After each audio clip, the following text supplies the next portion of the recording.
వాళ్ళ పార్లమెంటు ఎన్నికలంటేనే మోడీ ఎన్నికలు అంటారు. మొన్న ఎన్నికల ప్రచార సందర్భం కూడా చాలా ప్రాంతాల్లో కూడా ఎట్టి పరిస్థితుల్లో పార్లమెంట్ లో భారతీయ జనతా పార్టీకి ఓటు వేస్తాము, మోడీ గారిని తిరిగి ప్రధానమంత్రిగా చేస్తామని చెప్పి అన్ని సర్వే సంస్థలు చెప్పినాయి. కాబట్టి ఈ ఎన్నికల్లో భారతీయ జనతా పార్టీ అత్యధిక స్థానాలు గెలుచుకోబోతున్నది. బీఆర్ఎస్ పార్టీ అడ్రస్ గల్లంతవుతుంది. బీఆర్ఎస్ పార్టీ మేము ఉన్నామని చెప్పుకునే ప్రయత్నం చేస్తున్నారు. వాళ్ళ అహంకారం ఇంకా తగ్గలేదు.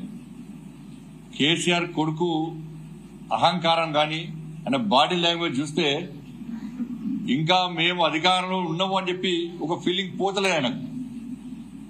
ఆయన అహంకారం బాడీ లాంగ్వేజ్ చూస్తుంటే ఆయన అహంకారమే బీఆర్ఎస్ పార్టీ కుంభం ముంచిందన్న విషయాన్ని ఇంకా కేసీఆర్ కుటుంబం గుర్తిస్తలేదు. మరి ఇవి ఢిల్లీ ఎన్నికలు, ప్రజలందరూ అంటే కామన్ అంటారు అవి చిన్న ఎన్నికలు, ఇవి పెద్ద ఎన్నికలు, అవి స్థానిక ఎన్నికలు, ఇవి ఢిల్లీ ఎన్నికలు. ఢిల్లీ ఎన్నికల్లో నరేంద్ర మోడీ గారు ప్రధానమంత్రిగా కావాలని చెప్పి దేశ ప్రజలందరూ కోరుకుంటారు. కాబట్టి ఎన్నికల్లో భారతీయ జనతా పార్టీ పక్కా గెలవబోతున్నది. 20 లక్షల కోట్ల సంపద ఏడ సూచించినావు? అది వీళ్ళు సంపాదించి కేసీఆర్ కుటుంబం సంపాదించుకుంటారు. అందుకే దుబాయ్లో మస్కట్లో పోయి పెట్రోల్ పెట్టినట్టు పోయి ఇవాళ మరి ఫస్ట్ నాడే జీతాలు ఎందుకు వేయలేకపోయినావు?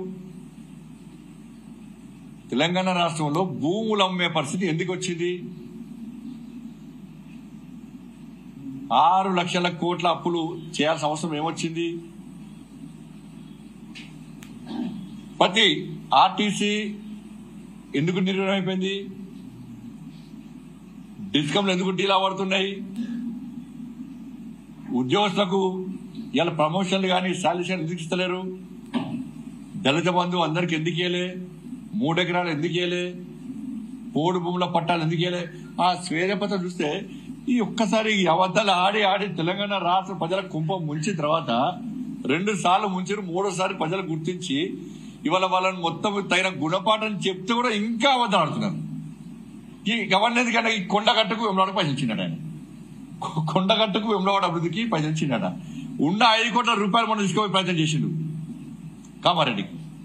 ఇది నేను స్టేట్మెంట్ ఇచ్చాక నేను ఆరోపిస్తే విమర్శిస్తే ఆపేయండి.